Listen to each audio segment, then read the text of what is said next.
자, 하나님 말씀 레위기 19장 2절 같이 읽습니다. 시작. 너는 이스라엘 자손의 온 회중에게 말하여 이르라. 너희는 거룩하라. 이는 나 여호와 너희 하나님이 거룩함이니라. 아멘.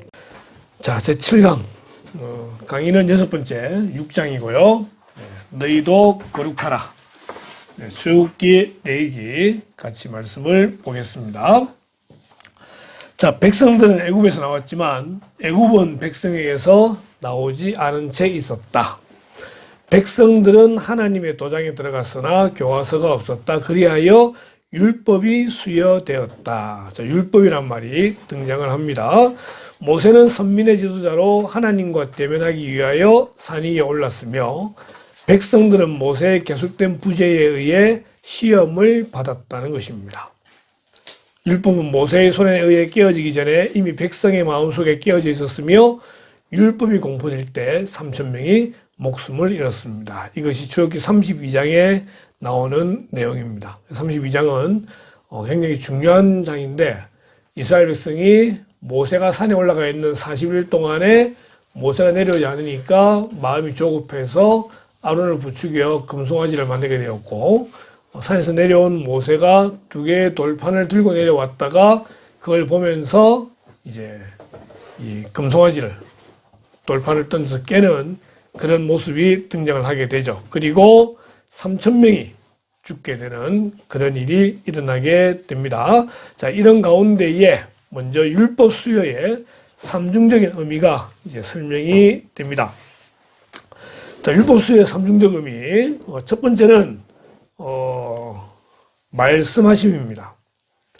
십계명, 남종, 여종, 소유주 책임, 살인, 유괴, 손해배상, 종교적 의무 관례 이런 모든 내용에 대해서 먼저는 말씀하시고 두 번째로는 2개의 돌판에 새겨주시게 되는 거죠. 그런데 모세에 의해서 이 판이 깨뜨려지게 되죠.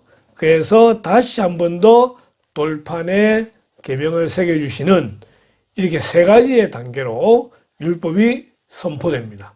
처음에 말씀하시고 돌판에 새겨주시고 깨뜨려짐으로 다시 돌판에 새겨주시는 이런 이제 율법 수의 삼중적 의미가 있고요. 율법의 성격에 있어서도 3부분이 있는데 첫 번째가 십계명입니다.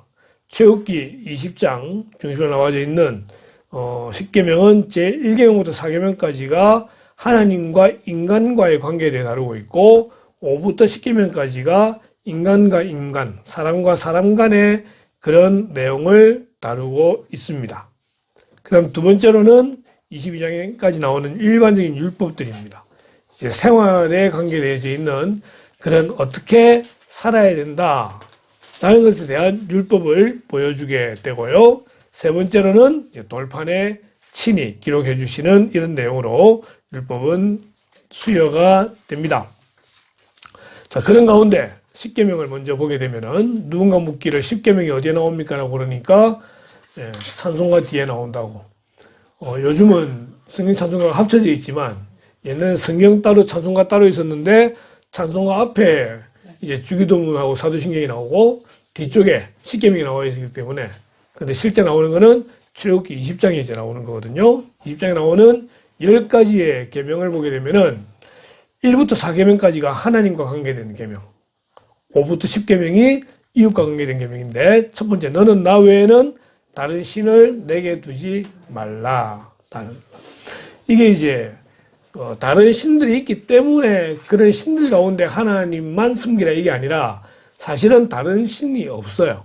없기 때문에 그런 신들을 내게 두지 말고 오직 유일하신 하나님만 섬겨라 라고 말하는 게 첫 번째 계명이고 두 번째 계명은 너를 위하여 새긴 우상을 만들지 말고 또 위로 하늘에 있는 것이나 아래로 땅에 있는 것이나 땅 아래 물속에 있는 것의 어떤 형상도 만들지 말며 그것들에게 절하지 말며 그것들을 섬기지 말라 라고 하는 겁니다.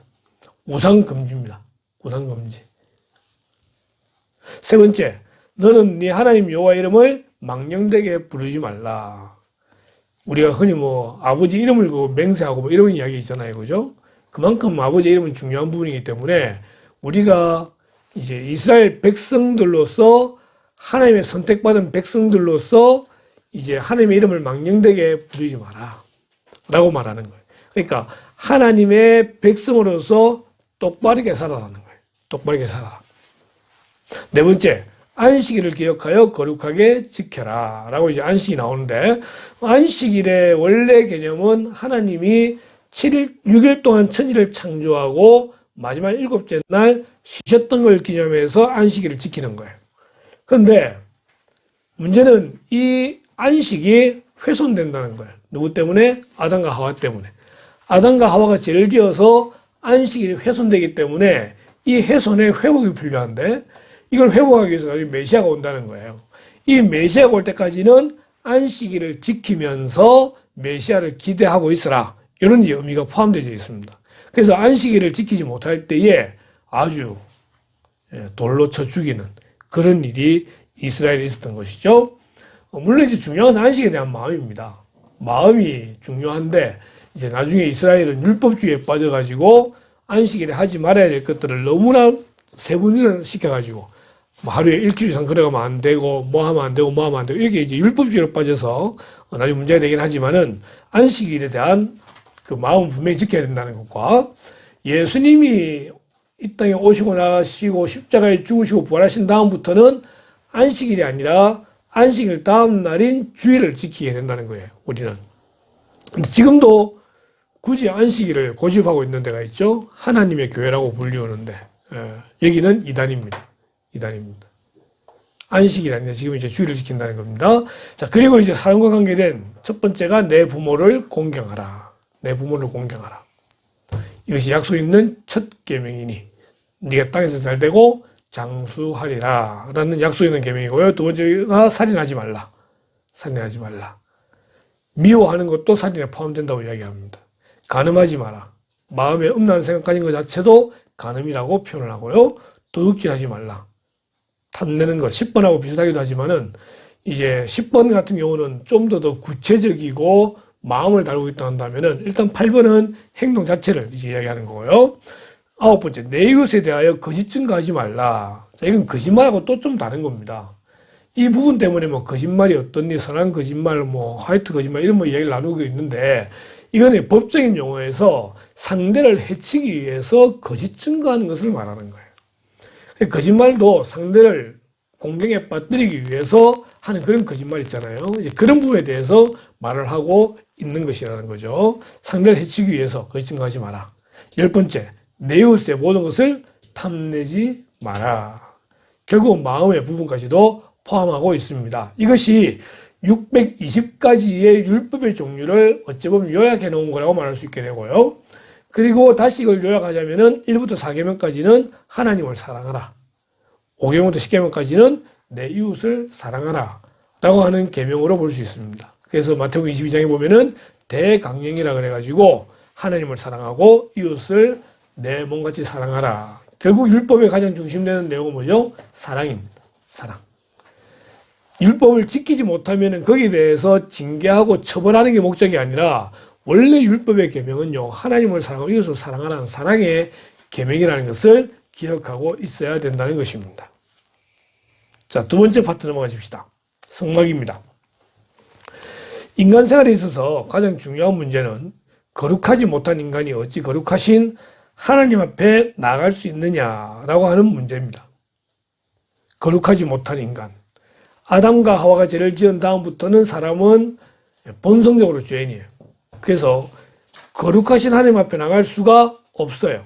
심지어 이사야에서 보니까, 이사야에서는요, 왕궁에서 하나님 말씀 전하는 선지자예요. 지금으로 말하면 청와대 같은 데나 뭐 용산이죠. 그러면은 나름대로 이제 지위도 있고 위치도 있어요. 나름대로 생각할 때 자기는 그래도 깨끗하다 생각했고, 자기는 나름대로 그래도 선지자로 생각을 했겠죠. 근데 우시야 왕이 죽은 다음에 성막에 가서 하나님 앞에 기도하는데 하나님을 보게 된 거예요. 하나님을 딱 보는 순간에 든 생각이 뭐냐? 아, 이제 난 죽었구나. 왜? 너무나 하나님이 거룩하시기 때문에 그 앞에 선 자기는 정말 죽어야 마땅한 그런 존재로 생각이 되더라는 것입니다. 거룩하지 못한 인간이 어찌 거룩하신 하나님 앞에 나갈 수 있느냐라고 할 때, 하나님께서는 언약을 통한 예배 행위로서 나올 수 있도록 방법을 설정해 놓으셨다라고 하는 것입니다. 설정해 놓으셨다는 거예요. 그럼 예배 행위가 뭐냐? 나아갈 때 구약시대는 제사라고 하는 것이죠. 그죠? 제사의 원칙이 이제 나오는 첫 번째가 하나님께 나아갈 때는 제물을 가지고 나아가라라고 되어져 있습니다. 자, 이 제물이라고 하는 것이 뭐냐면은 당시에는 이제 제사 지낼 때에 번제, 소제, 화목제, 속제제, 속건제 5가지 제사가 있는데 그중에 번제와 화목제는 이제 모든 제사 다 그렇죠. 제사를 드리는 사람이 그 제물을 가지고 나아가야 되는 거예요. 그러니까 예배 행위의 제사는 이 제사를 드리는 당사자가 제물을 가지고 나아가는 것이 맞다는 거거든요. 그래서 빈손으로 내 얼굴을 보지 말라, 내게 예물을 가져오라 라고 출애굽기에는 기록이 되어져 있다는 것입니다. 이것이 이제 현대적인 의미로 나올 때는 우리가 주정헌금으로 이야기하게 되는 거죠. 1년에 정해진, 매주 정해진 헌금으로 하나님께 드리는 예물이라고 그렇게 이야기를 하게 됩니다.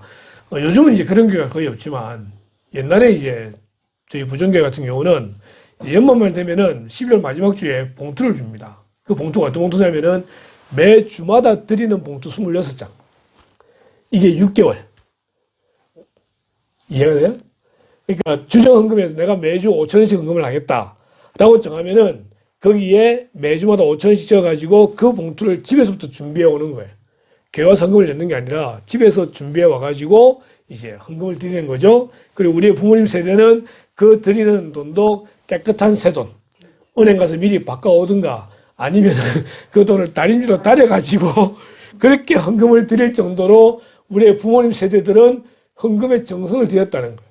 그러니까 금액이 많고 적음이 아니라 정한 대로 헌금을 드리려고 애를 썼던 그런 이제 마음을 가지고 있었다는 거예요.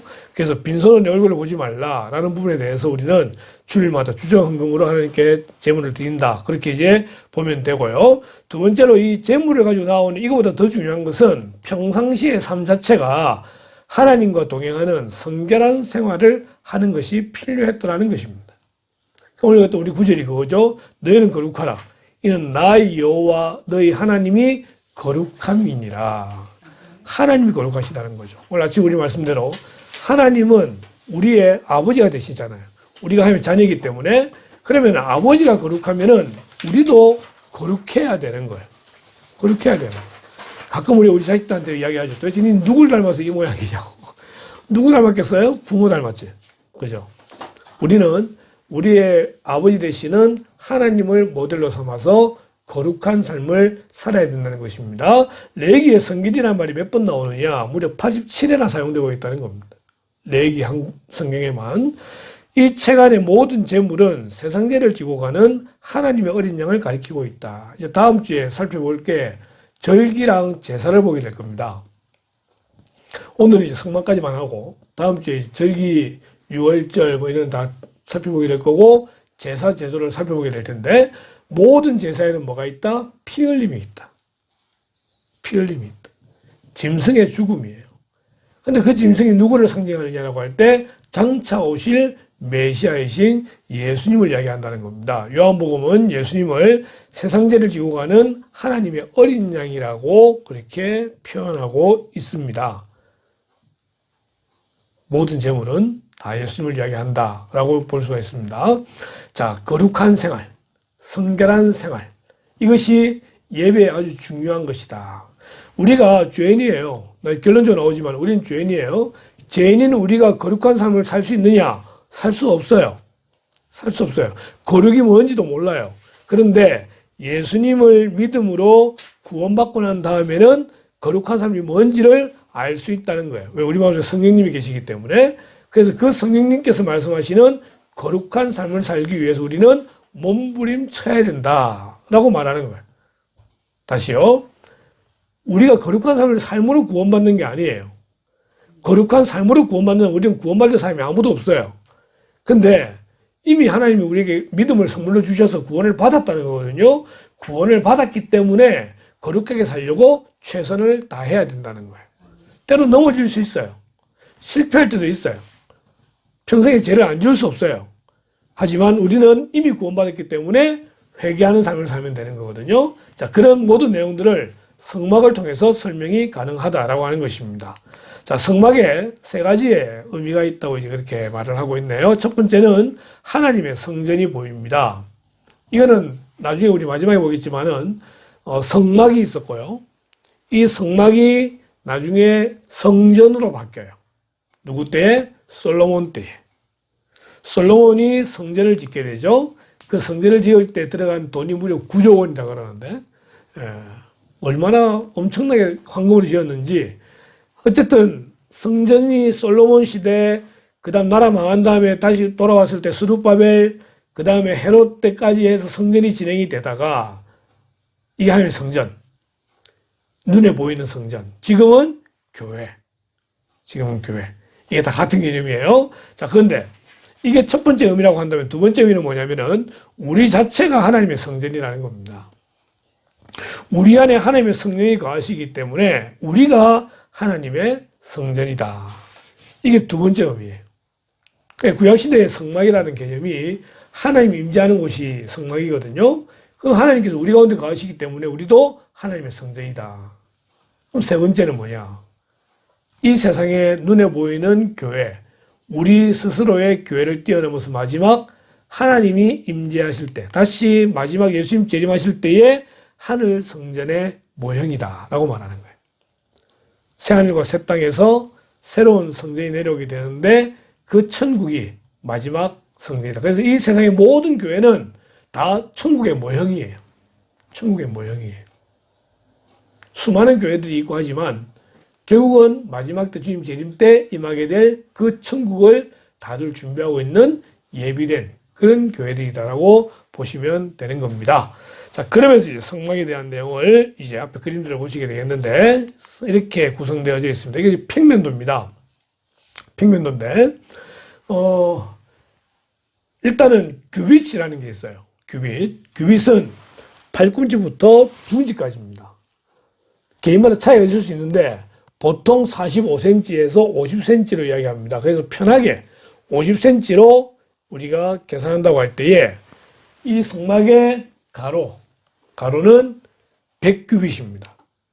50m.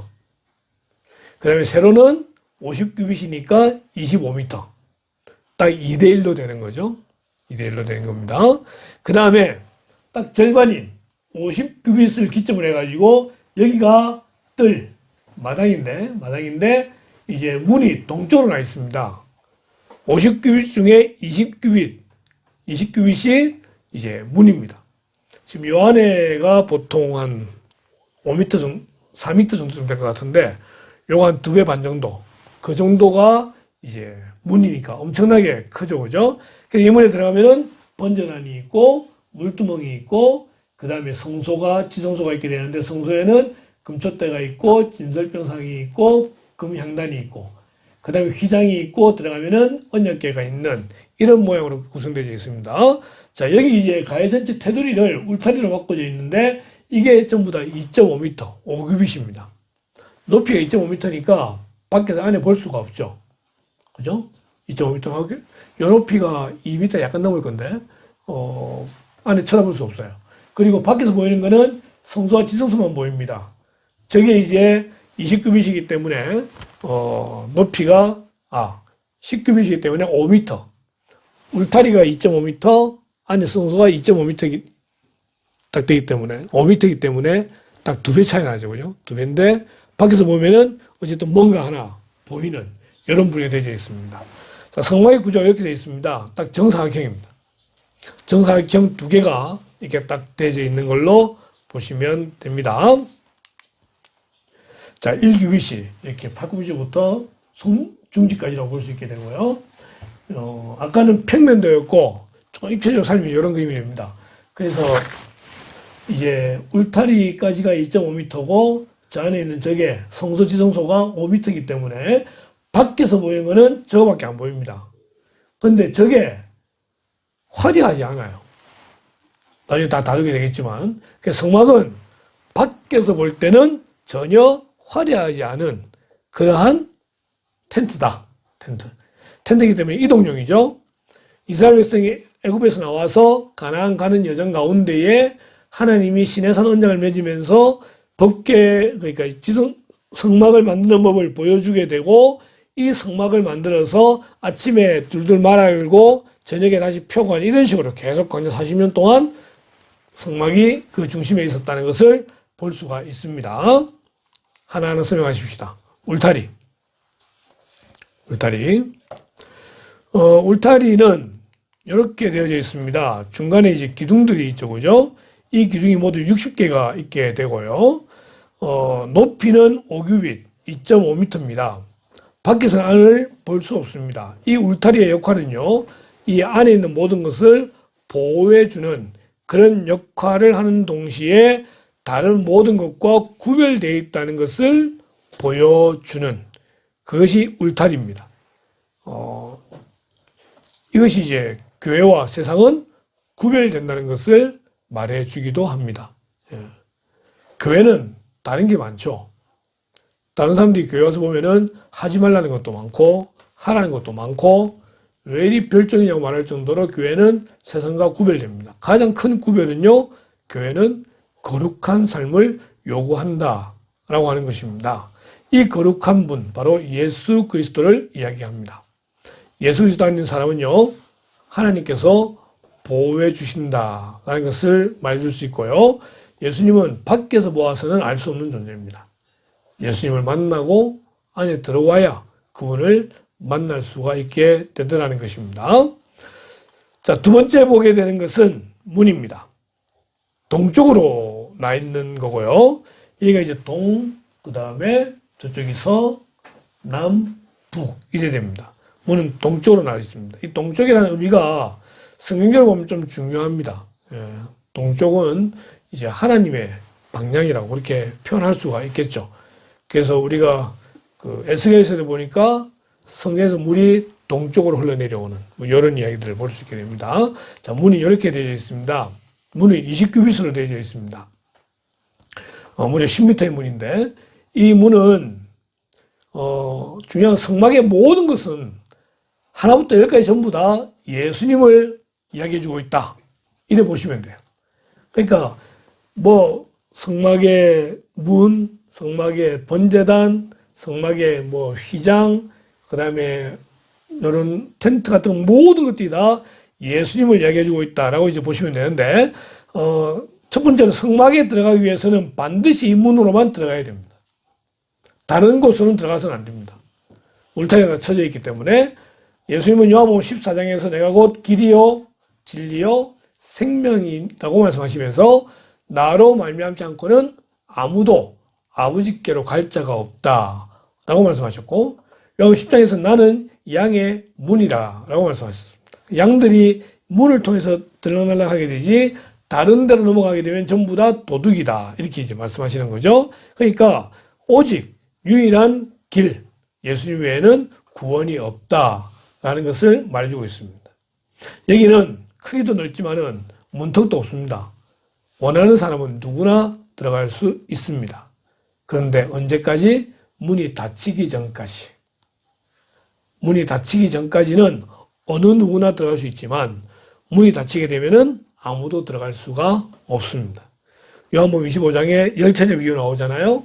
지혜로운 다섯 처녀는 기름을 예비하고 있다가 신랑이 왔을 때 함께 잔치에 들어가서 잔치를 누리지만, 미련한 다섯 처녀는 기름을 준비하고 있지 못하다가 딱 신랑이 들어가는 문 닫히고 난 다음에 밖에서 아무리 기름 가져와서 두들겨도 문이 안 열리는 거예요. 문이 열려져 있을 때만. 그날이 언제인지 알 수 없습니다. 개인적으로는 죽음이라고 하는 종말의 때까지고, 또한 우리는 예수님 재림하시는 그때까지 기회가 있긴 하겠지만 언제 우리가 죽을지, 언제 주님 재림하실 줄 알 수 없기 때문에 항상 오늘이 마지막임을 기억하며 그날이 구원받을 수 있는 기회가 주어진 날이라는 것을 우리는 깨닫고 있어야 된다는 것입니다. 이 문에 보면 색깔이 4가지인 이런 이제 문으로 짜여져 있는데, 첫 번째 자색입니다. 자색은 왕이신 예수님을 의미합니다. 원래 이 자색이 그 왕의 색깔이잖아요, 그죠? 그 다음에 붉은색이 있습니다. 홍색. 홍색은 예수 그리스도의 피를 의미합니다. 피 흘리시는 예수님의 모습을 보게 되고요. 흰색이 있습니다. 그거는 거룩하신 예수님의 모습을 이야기하고요. 청색은 있는데 청색은 신령한 그런 영적인 예수님의 모습을 의미한다라고 이야기합니다. 그렇기 때문에 이 문에 색깔 들어가는 하나하나도 하나님이 다 지정해 주셨고 거기에는 의미가 있다라고 말하는 것이고요. 그 의미는 바로 그 모든 것이 예수님을 상징하고 있다. 이렇게 말할 수 있습니다. 자, 그 다음 안에 들어갑시다. 뜰로 들어가게 되면은 번제단이 등장합니다. 번제단은 이렇게 되어 있습니다. 가로가 5규빗, 가로 세로 5규빗, 높이가 3규빗. 주로 이렇게 되는 이유는 뭐냐면은 3과 5는 하나님의 숫자라고 이렇게 이야기합니다. 1, 3, 5, 7, 12. 예. 그래서 주로 3, 5로 되어 있는데 사각형으로 되어 있는 끝에 뿔이 다 달려져 있습니다. 뿔이 달려져 있습니다. 그래서 중간에 그물망이 쳐져 있는데 여기에 제물을 올리게 되는 거예요. 그래서 제사장이 데리고 온 제물을 잡습니다. 각을 뜨죠. 그런 다음에 저 제단에 얹게 되면은 요 제단 아래에 불이 있습니다. 이 제단에 불이 올라와서 음식을 태우게 되고 그 제물을 태우는 그 향을 하나님께서 제사로 받으시게 되더라는 것이죠. 그리고 이 제물은 이제 타고난 제물이니까 그거는 제사의 제도에 따라서 함께 먹는 경우가 있기도 하고 화목제, 제사장의 그 몫을 돌리는 경우도 있기도 하고 그건 종류에 따라 달라집니다. 그건 다음 주에 우리가 제사 제도 다루면서 배우도록 하고요. 이런 식으로 번제단을 진행하게 되는 거죠. 여기서 볼 수 있는 건 뭐냐면은 이 번제단 자체가 하나님께 제물을 태워드리는 그러한 도구라고 하는 것입니다. 도구라고 하는 것입니다. 예수님 친히 십자가에서 제물이 되셨고 친히 자신의 모든 걸 드려서 하나님께 제사드렸던 그런 존재라는 의미를 가지게 되고요. 여기 세 가지가 중요한데 첫 번째는 피가 중요합니다. 짐승의 피를 흘린다고 할 때 우리 예수님과 관계에서 예수님이 십자가에 흘리셨던 피를 생각할 수 있습니다. 예수님은 이 제물처럼 자기의 피를 흘려서 십자가에 죽어 주셨습니다. 두 번째로 불이 있네요. 그죠? 이 불은 성령의 불을 의미한다라고 볼 수가 있습니다. 이 성령의 불, 우리의 죄를 다 태운다라고 할 수 있게 되는데, 그리고 마지막 보면은 뿔이 있습니다. 아까 봤더니 사각뿔이 뭐냐면은 이 번제단의 뿔은요, 구원을 의미하는데, 나중에 우리가 성경을 계속해서 보게 되면 어떤 자가 죄를 지었는데, 죄를 지었음에도 불구하고 이 번제단에 뿔을 붙들면은 그 죄를 사해주는 그런 이제 기능도 가지고 있다라고 하는 것입니다. 아무나 붙잡을 수는 없겠죠, 그죠? 예, 이것이 번제단. 가장 중요한 우리의 죄를 태우고 그리스도의 피로 죄 용서함을 받는 그 장소가 번제단이다라는 것입니다. 자, 번제단을 지나면은 그 다음 나오는 것이 물두멍입니다. 물두멍. 이 물두멍은 뭐하는 데냐면은 제사장들이 성소에 들어가기 전에 손과 발을 씻는 곳이 물두멍입니다. 이렇게 생겼죠. 항상 물로 채워져야 됩니다. 여기는 이 물이 뭘 의미하느냐라고 할 때 하나님의 말씀을 상징한다라고 말할 수 있습니다. 자, 다시 한번 보십시다. 번제단에서 뭘 했죠? 죄를 다 태웠어요. 제물을 태웠어요. 그 다음에 물두멍에 와서 손과 발을 씻어요. 이게 무엇과 관계되냐면은 요한복음 13장에 예수님께서 제자들과 함께 식사를 하시다가 예수님이 제자들의 발을 씻겨주는 장면이 등장합니다. 그때 베드로가 뭐라고 말하죠? 나는 아예 목욕까지 시켜주십시오. 그때 예수님 말씀이 이미 목욕한 자는 발만 씻으면 된다라고 그랬습니다. 거기서 목욕했다는 말은 중생이라는 말로 우리 설명할 수 있습니다. 거듭나는 거예요.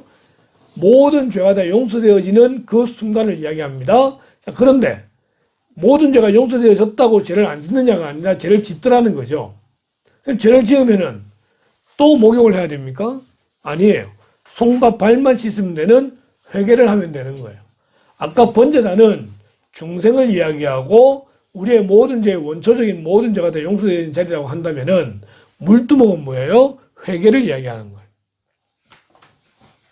회개를 이야기하는 거예요. 아까 물이 뭘 이야기한다 그랬죠? 말씀을 상징한다고 그랬어요. 우리의 죄를 회개하는데 표준이 뭐냐? 하나님의 말씀입니다. 그 말씀은 누구냐? 곧 예수 그리스도다라고 하는 것입니다. 예수 그리스도다. 결국 이 뜰에서는 이제 자기의 죄 문제를 해결하고 회개하는 그런 자리가 이 뜰에 있다라고 보시면 됩니다. 그리고 이 뜰에서 지나가게 되면은 등장하는 것이 성소와 지성소를 보게 되는데, 이 성소와 지성소를 지탱하고 있는 것이 이제 벽입니다. 그죠? 이 벽을 널판으로 만들게 되는데 모두 48개의 널판이 들어서게 됩니다. 이건 이제 널판을 제거한 상태에서 안에 보여주고 있는 건데, 안쪽에 저렇게 다 벽들이 널판지로 되어 있어요.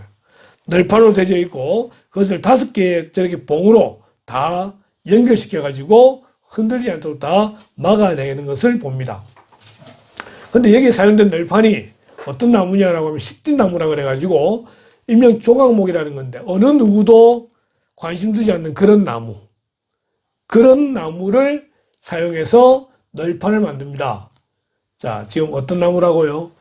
시띠나무, 조각목이라 해가지고 아무도 거들떠보지 않는 그런 나무라 그랬잖아요. 그죠? 그런데 그 나무를 전부 다 뭐로 감싸냐면은 금으로 감쌉니다. 금으로 감싸게 되면은 저거는 조각목일까요? 금덩일까요? 금덩입니다. 금덩입니다. 뭘 의미하냐면은 먼저 예수님의 인성과 신성을 이야기하죠. 아무도 흠모하지 않을 정도로까지 그런 모습의 예수의 모습, 흠모할 만한 아무것도 없는 그것이 조각목이에요. 그런데 그분의 실상은 뭡니까? 하나님이시라는 거예요. 금은 신성을 이야기한다라고 하는 것입니다. 또한 예수님의 모습에서 우리의 모습을 투영시킨다고 할 때 우리는 조각목 같은 버림받은 그런 존재였지만 예수님을 믿음으로 구원받음으로써 우리는 하나님의 자녀가 되는 그런 신의 아들이다 라고 말할 수 있는 것이죠. 우린 저 조각목을 통해, 저 널판을 통해서 예수님을 보는 동시에 우리를 또한 발견할 수가 있게 되는 것입니다. 그리고 그런 널판을 이 띠로 봉으로 조명한다고 그랬는데, 이것이 바로 성도의 아름다운 교제입니다. 사랑의 띠로 서로를 묶어줘야 되는 거예요. 이렇게 촘촘하게 묶어내지 않으면은 벌어지게 되잖아요. 그죠? 벌어지게 돼. 그럼 안 되는 거죠. 48개의 모든 널판을 저렇게 연결을 해가지고 이제 성소를 바르게 세우는 것처럼 교회도 사랑의 띠 연합해서 교회를 바르게 세우는 그런 성도가 되어야 된다는 것입니다. 우리 모두가 다 교회의 구성원들이에요. 함께 교회를 아름답게 세워 나가야 되는 거예요. 우리는 사랑의 띠로 하나가 되었습니다. 이런 노래도 이제 있는데, 사랑의 띠가 그래서 중요합니다. 자, 그 다음에 들어가면은 이제 뭘 살펴볼까요? 덮개를 보십시다. 그림 보십시오. 저 위에 있는 덮개가 무슨 색깔이죠? 예, 거의 검은색이죠. 그죠? 전혀 화려해 보이지 않는 그런 색깔이잖아요. 밖에서 보면 저것만 보이는 거예요. 밖에서 보면 겉에는 하얀색 울타리가 보이고, 멀리서 보면은 새까만 게 하나 뭐 덮여져 있는 거예요. 자, 저게 덮개인데, 성소와 지성소를 덮고 있는 덮개가 저렇게 보이지만은 무려 4가지의 덮개로 되어 있습니다. 안에 2개의 양장이 있고 2개의 덮개가 있습니다. 밖에 보면 이런 식으로 밖에다 이렇게 묶어놨잖아요. 그죠? 저런 식으로. 저렇게 땅에 박아놓은 게 2개. 안에 덮개 들어있는 게 그냥 2개 이렇게 됩니다. 첫 번째는 내부 양장입니다. 내부 양장. 저건 이제 청색, 자색, 홍색실. 아까 이야기했던 문의 색깔 중에서 흰색 빼고 3개가 다 들어가져 있고요. 그걸로 실을 꼬아서 만든 천사들의 그림이 그려져 있는 그러한 실이 저겁니다. 저게 한 18m 정도 된다고 이야기를 해요. 진짜 더 덮는 게. 두 번째 거는 염소털로 되어져 있습니다. 이 염소털은요, 더위와 추위를 막는 데 아주 효과적이라고 이야기합니다. 그래서 한 20m쯤 되는데, 하나님의 보호하심을 이야기할 때에 사용되어지는 이제 그런 내용으로 보시면 되겠고요. 자, 세 번째는 붉은색이 있네요. 그죠? 이게는 붉게 물들인 수양의 가죽입니다. 수양의 가죽, 붉게 물들인 수양의 가죽.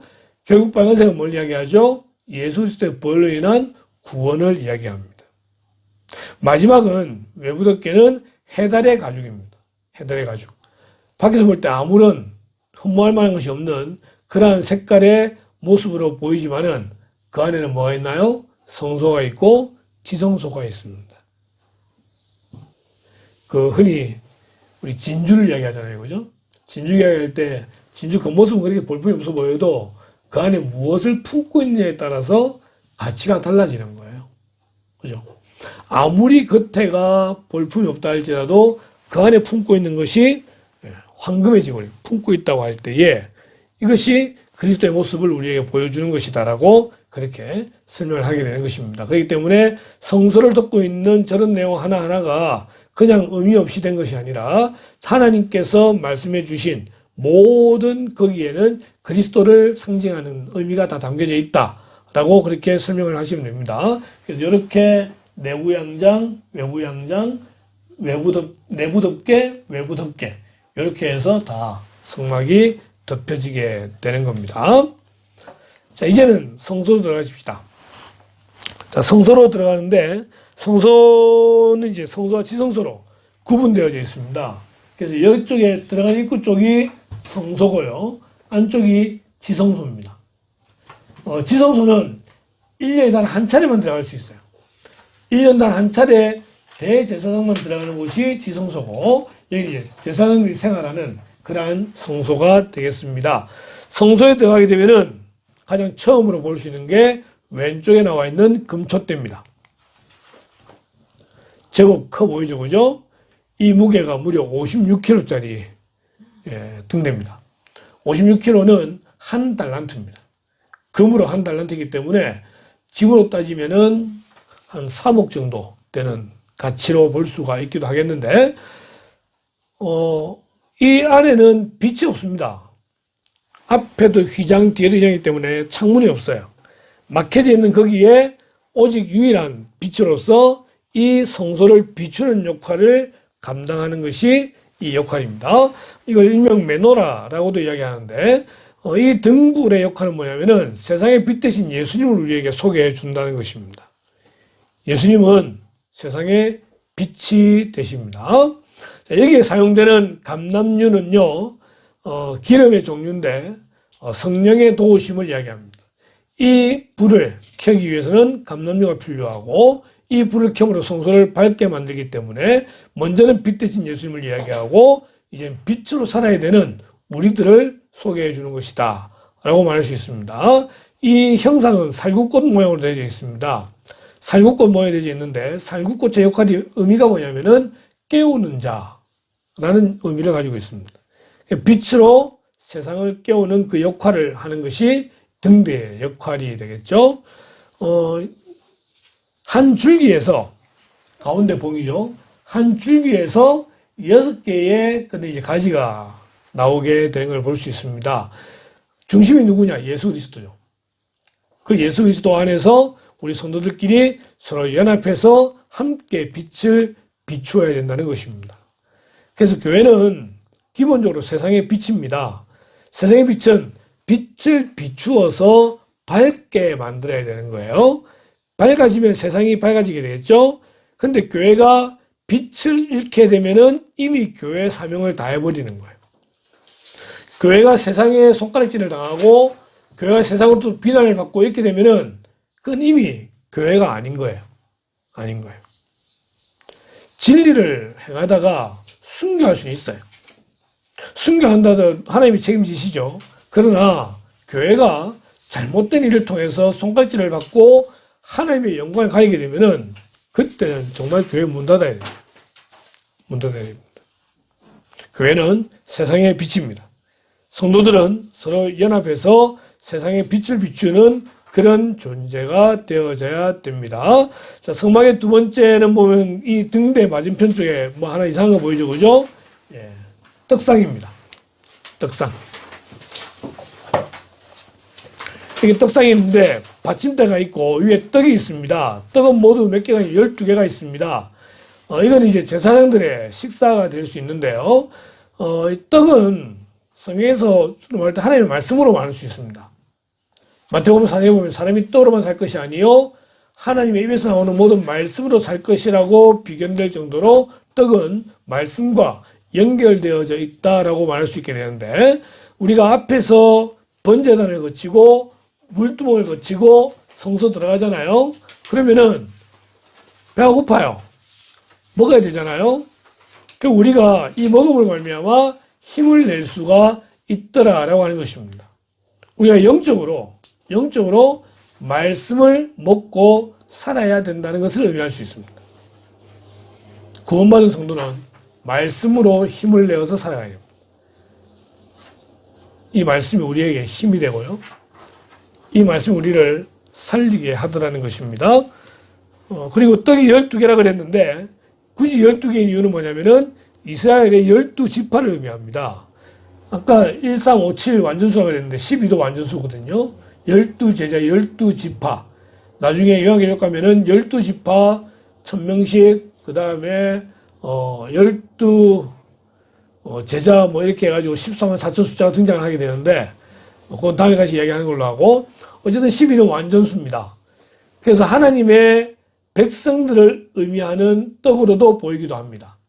그리고 거기에 떡상을 보니까 받침대가 있는데 여기는 떡이 부서져서 떨어지더라도 바깥으로 떨어지지 않도록 막아내는 역할을 하게 되는 겁니다. 우리 창세기 방주 이야기할 때 죽더라도 어디서 죽어야 된다? 방주 안에서 죽어야 된다. 자더라도 방주 안에서. 그죠? 방주 안에 죽으면 곤란하겠네요. 죽지 말고 자더라도 방주 안에서 자야 돼. 밖에는 죽어요. 떨어지더라도 보호되는, 하나님께서는 당신의 자녀들을 한 사람도 떨어뜨리지 않으신다라는 것을 볼 수가 있습니다. 자, 이 떡은 결국 말씀 대신 예수 그리스도를 이야기합니다. 우리도 이 떡을 통해서 영적으로 살아나야 됩니다. 자, 그리고 다시 또 들어가게 되면 이제 마지막 성소에 있는 것 중에 하나가 금향단입니다. 지금 제사장이 있잖아요. 그죠? 제사장이 앞에 뭔가를 보고 있습니다. 저게 금으로 만들어진 향단입니다. 이렇게 되죠. 높이가 1m입니다. 그리고 가로 세로 전부 다 50cm의 그런 이제 모양이 되어 있고, 여기도 보면은 뿔이 딱 되어져 있습니다. 그리고 움직일 수 있도록 이렇게 채로 제사에 들어갈 수 있도록 준비가 되어져 있습니다. 금이 향단, 그렇기 때문에 이 향을 피로 올리는 그런 단입니다. 주로 성경에서 향단은 어디에 사용되냐면은 기도를 이야기합니다. 아까 떡은 말씀을 이야기한다고 한다면은 금향단은 기도를 이야기합니다. 그리고 이 금향단은 굉장히 네오 반대사라고 볼 수 있는데, 기도의 가장 우선순위 뭐냐면은 하나님과의 관계를 바르게 하는 것이 첫 번째입니다. 여러분, 아이들이 엄마 아빠한테 뭐 사겠다 돈 달라고 할 때에, 자, 부모에게 그 돈이 있을까요, 없을까요? 있어요.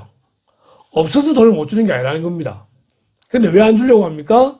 말을 똑바로 안 들어, 이게. 말 똑바로, 흔히 말해, 지지리도 말 안 되는데, 그거 뭐 한다고 돈을 주겠어요, 그죠? 근데, 만약에 부모랑 자녀가 관계가 똑바르다고 한다면은, 뭔들 못 해주겠어요?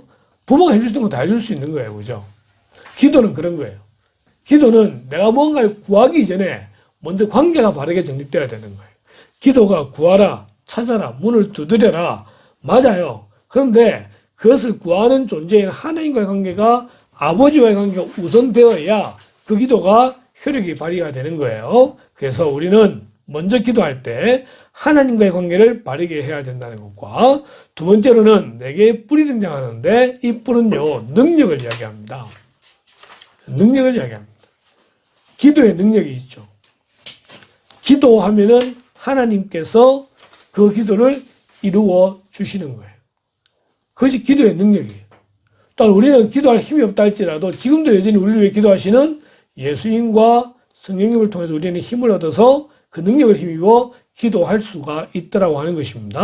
지쳐 쓰러진다 하더라도 지금도 나를 위해 기도하시는 예수님 때문에, 성령님 때문에 우리는 지금도 기도할 수 있습니다. 우리에게 일어나는 모든 문제들 뭐로 해결할 수 있습니까? 기도로 해결이 가능합니다. 기도는 강력한 무기입니다.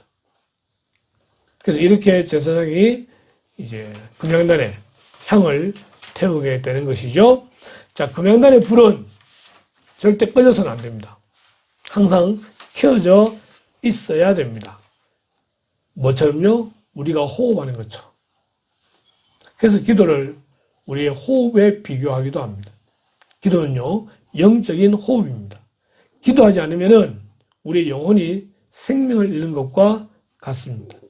항상 이 향단의 불이 켜져 있어야 되듯이 우리는 항상 하나님과 기도하는 가운데 영적으로 호흡하는 그런 이제 존재가 되어야 되는 것이죠. 이 분향할 때 향 재료가 4가지가 등장합니다. 향이니까 소합향이라는 것이 있습니다.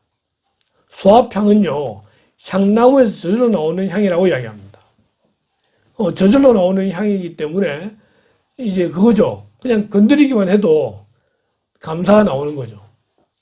우리 기도할 때 수시로 기도하지 않는다 하더라도 입에서 감사가 묻어 나오는 그것을 우리는 이 소합향으로 비교할 수 있고요. 두 번째는 나감향이라는 것이 있습니다. 나감향. 이거는 자기를 깨뜨리는 그런 향이라고 이야기합니다. 그래서 자기를 깨뜨리고 희생하는 그런 기도를 이제 나감향이라고 그러고, 풍자향이 있다고 합니다. 풍자향은 이제 소독제에 쓰이는 향을 이야기함으로써 회개를 의미한다고 말할 수 있고요. 그 다음에 유향이 있습니다. 유향에 소금을 뿌리는 건데, 유향은 악취를 제거하는 그런 이제 용도로 쓰이게 되고, 소금은 언약을 상징한다고 이야기합니다.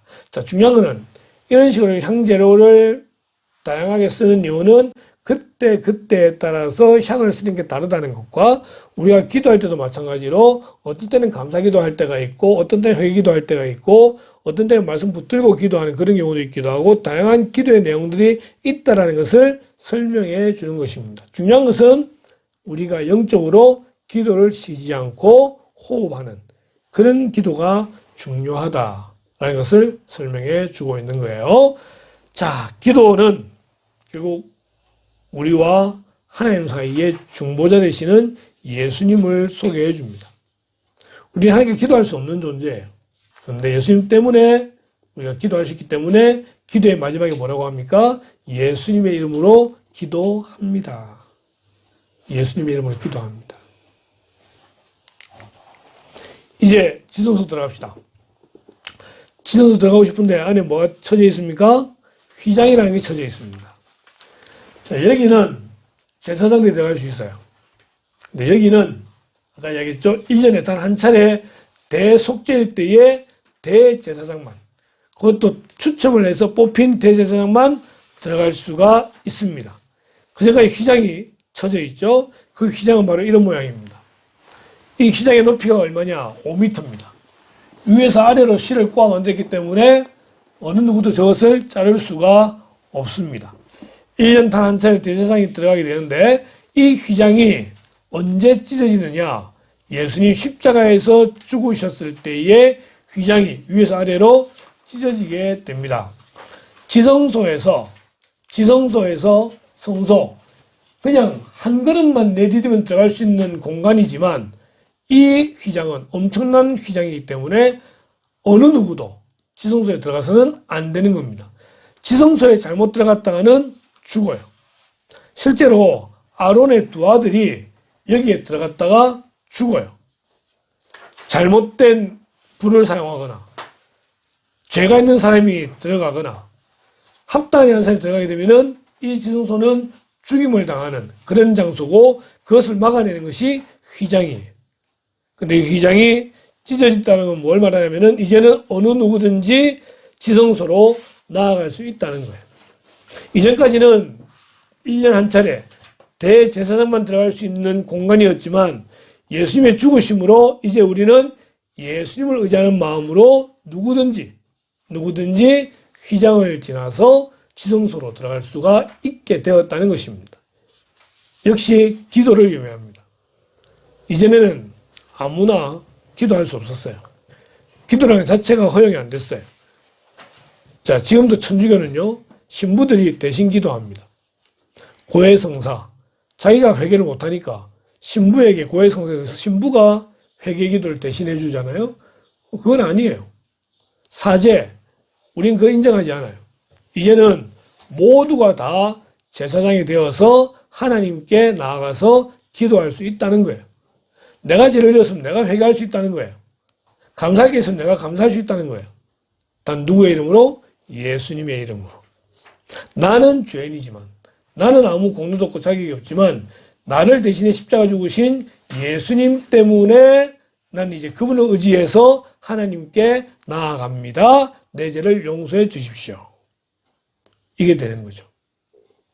그래서 이걸 만인 제사성설이라고 그러는데, 이제는 우리가 어느 누구의 도움을 필요로 하지 아니하고 목사의 도움도 필요 없습니다. 기도는 본인이 하나님께 할 수 있는, 그래서 우리는 이런 자격을 얻은 그런 존재라고 하는 것입니다. 자, 여기 이제 들어가면 지성소에 과연 무엇이 있는데 그렇게 어렵냐라고 할 때 언약궤라는 것이 있습니다. 밑에는 함으로 되어 있고 위에는 스랍, 천사의 조각상을 만들어 가지고 서로 천사들이 마주 대하고 있는 장면으로 이것이 되어져 있습니다. 지성소에 있게 되는데 이것을 언약궤라고 부르기도 하고, 이 안에 있는 증거판이 있기 때문에 증거궤라고도 이야기하고, 이것을 법궤라고도 이야기합니다. 인디아나 존스 영화 1편에 보게 되면은 이 잃어버린 법궤를 찾는 내용의 그런 영화가 그려지게 되죠. 그게 인디아나 존스 1편, 레이디스 다음에 나온 인디아나 존스 1편이 이렇게 되는데 기억이 안 나네요. 법궤를 찾는지 안 찾는지 기억이 안 나는데, 이 법궤가 나중에 사사시대를 지나고 다윗 시대 지나고 솔로몬 때까지 분명히 있었던 게 틀림없어요. 그리고 성전에 있었다가 나중에 바벨론에 멸망 나고 난 다음부터는 법궤에 대한 어떤 이야기도 들려오지 않습니다. 어디에 사는지 모르겠지만, 자, 이 법궤의 크기를 보게 되면은요, 가로가 112.5cm, 세로가 67.5cm, 이게 1규빗 45cm로 계산했을 때 그렇게 되는데, 만약에 이 규빗을 50으로 계산하게 되면은 위에가 1m 20이 되고요, 밑에가 70cm가 되게 되는 겁니다. 1m 20이면은 여기 1m 한 50 정도쯤 되겠네요. 예. 1m 20? 네, 1m 20쯤 되겠네요. 요만한 크기의 가로, 세로는 요거 한 2배 정도 이상 되는 요 정도의 크기로 보시면 되겠습니다. 이 언약궤 위에 하나님께서 임재하셨다는 겁니다. 흔히 또 속죄소라 그러는데, 이스라엘 백성의 죄를 하나님이 이 위에서 해결해 주셨기 때문에 속죄소라고도 불리는데, 1년에 한 번 대제사장에게 피 뿌리는 의식으로 백성들의 죄를 씻는 장소가 바로 이 장소입니다. 예수 그리스도를 통해서 우리의 모든 죄가 다 씻겨지는 그러한 장소를 상징하게 되는 것이죠. 이 안에 세 가지가 들어가 있는데, 첫 번째가 십계명이 적혀 있는 2개의 돌판, 그리고 아론의 쌍난 지팡이, 12지파의 대표들이 지팡이를 가져왔는데, 지팡이는 죽은 나무잖아요. 근데 그 중에 유일하게 아론의 이 지팡이에 싹이 나더라는 것입니다. 그리고 만나가 담겨 있는 항아리. 만나 이스라엘 백성들이 애굽 땅에서 나온 다음부터 가나안 도착할 때까지 먹었던, 매일 아침마다 내렸던 밀가루 같기도 하고 가시 같기도 한 그런 것이 있습니다. 그죠? 자, 만나는 뭘 의미하느냐? 생명의 떡 되시는 예수님을 상징할 수 있고요. 아론의 쌍난 지팡이는 결국 아론 대제사장이잖아요. 대제사장이신 예수 그리스도, 중보자의 의미를 말할 수 있습니다. 2개의 돌판은 말씀이신 예수 그리스도, 말씀은 선지자와도 관계가 되네요. 그죠? 그런 예수님의 모습들을 보여주게 되는 것입니다. 이 모든 부분들이 다 황금으로 되어져 있는 집에서의 모습들입니다. 그래서 성막을 우리는 황금의 집이라고 말을 하게 되죠. 이랬던 성막이 다윗 때 보니까 바람에 펄럭펄럭 나부끼더라는 것입니다. 이제 가나안 땅 들어간 다음에는 실로라는 곳에 이제 이 성막이 있었는데, 그게 마음에 안쓰러워서 성전을 지으려고 할 때 하나님께서 다윗에게 멈추더라고 하시죠. 넌 너무나 전쟁을 통해 피를 많이 받기 때문에 네가 성전을 세우면은 다른 나라 사람들이 이스라엘 하나님은 전쟁을 좋아하는 신이구나 라는 생각을 할 수 있기 때문에 너는 짓지 마라. 대신 준비를 해두라고 해서 모든 준비를 다 해두고 난 다음에 그 다음 아들 때인 솔로몬 때에 성전이 지어지게 되는 것이죠. 이게 솔로몬 성전입니다. 모든 걸 금으로 칠했다고 이야기되어 있고 7년의 세월이 걸려서 이 성전을 짓게 됩니다. 그런데 그렇게 지었던 성전이 바벨론에 의해서 완전히 파괴되어지게 되는데 전부 다 뭘로 발랐다고 그랬어요? 금으로 발랐다고 그랬잖아요. 그럼 바벨론이 쳐들어왔을 때에 이 성전에 있는 금들을 가만히 놔뒀을까요? 다 빼갔을까요? 다 빼가죠. 빼가다 보니까 돌 위에 돌이 얹어질 그것도 없이 모든 금을 다 조각을 다 가져갔어요. 완전히 폐허가 되는 것이죠. 그 70년 뒤에 고향에 돌아와가지고 이 성전을 생각하면서 다시 지은 두 번째 성전이 스룹바벨 성전입니다. 이 스룹바벨 성전은 그 당시 스룹바벨 총독이 이제 와서 짓게 되는데 이 성전을 지을 때에 그때 처음에 성전을 기억하는 사람들이 울었다 그래요.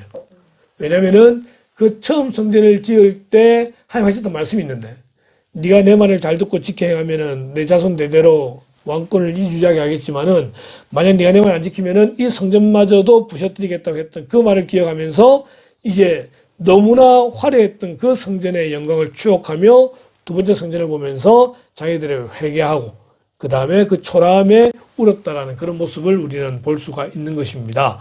그리고 나중에 예수님 당시 헤롯이 이제 헤롯은 예수님과 완전히 관계가 안 좋은데 그죠? 하나님 제대로 믿지 않는 사람인데 이 성전을 이제 다시 수리하고 증수해가지고 제3의 성전을 만들어서 솔로몬 성전, 스룹바벨 성전, 헤롯 성전까지 이야기를 하게 됩니다. 중요한 건 이거죠. 아까 우리 이야기했던 성전의 두 번째 의미, 하나님의 성전과 우상이 어찌 일치가 되리요? 우리는 살아계신 하나님의 성전이라. 하나님의 성전이라. 건물도 중요해요. 근데 건물보다 더 중요한 게 뭐냐면은 이미 우리 안에 계신 성령으로 말미암아 우리 개인이 이미 성전이라고 하는 것입니다. 성전이라는 거죠. 성전이기 때문에 어떻게 해야 되죠? 거룩하라는 것입니다.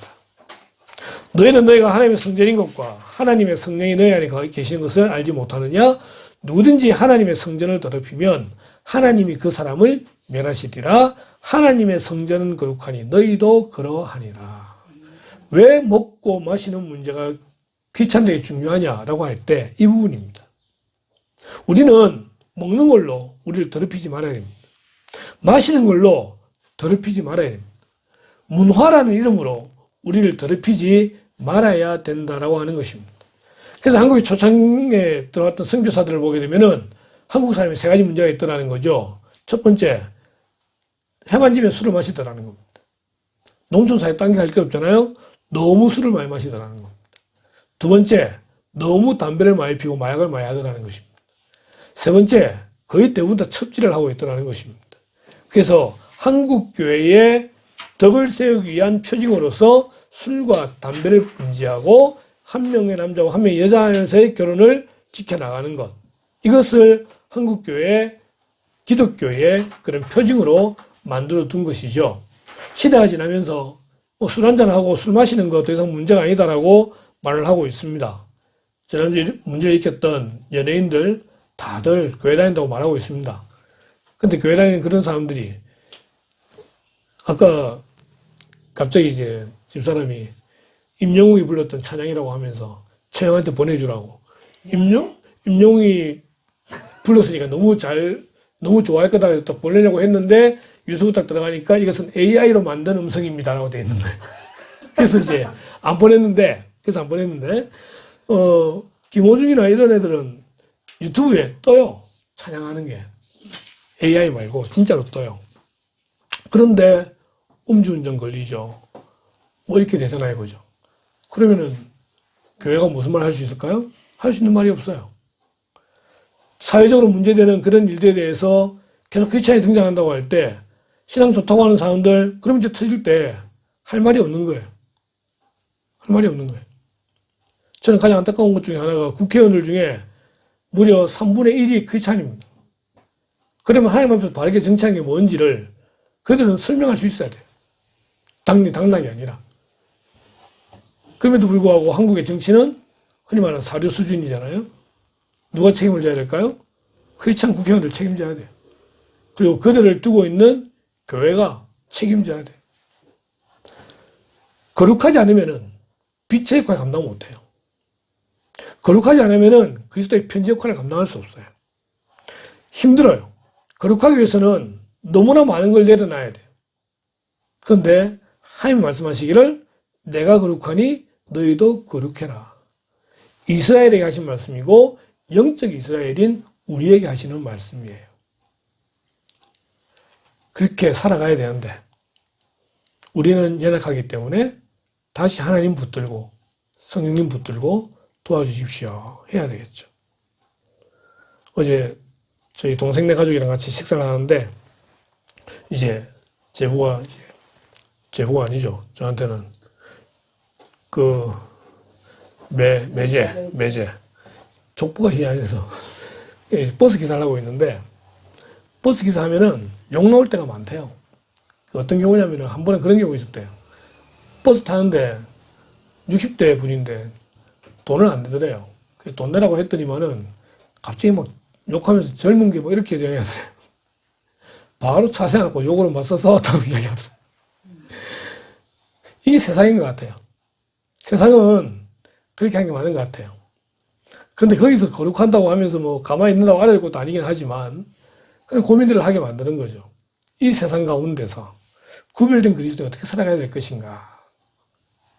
세상 속의 그리스도인의 말을 하긴 하는데 하는 그런 숙제를 남겨봅니다. 내가 있는 곳에서 어떻게 거룩하게 살 수 있을까 좀 더 고민해보고 거룩을 위해 몸을 치는 그런 저와 여러분 되기를 주님의 이름으로 축원합니다. 기도하십시다.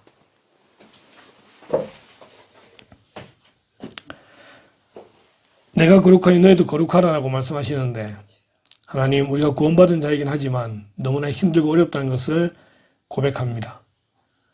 우리의 먹고 마시는 모든 부분과 문화의 삶에서 이 세상은 그게 아니다라고 말하지만 그러나 우리는 그래도 그것이 옳다고 생각하며 말씀에 순종하고 하나님을 닮아가는 그런 죄들 되기를 소원합니다. 그렇게 할 때 세상에 빛이 될 수 있고 그런 우리를 통해서 사람들이 하나님을 알게 됨을 분명히 기억하면서 우리도 거룩한 그런 공동체, 그런 교회가 될 수 있도록 하나님 도와주시길 원합니다. 하나님 한 주간이 새롭게 시작이 됩니다.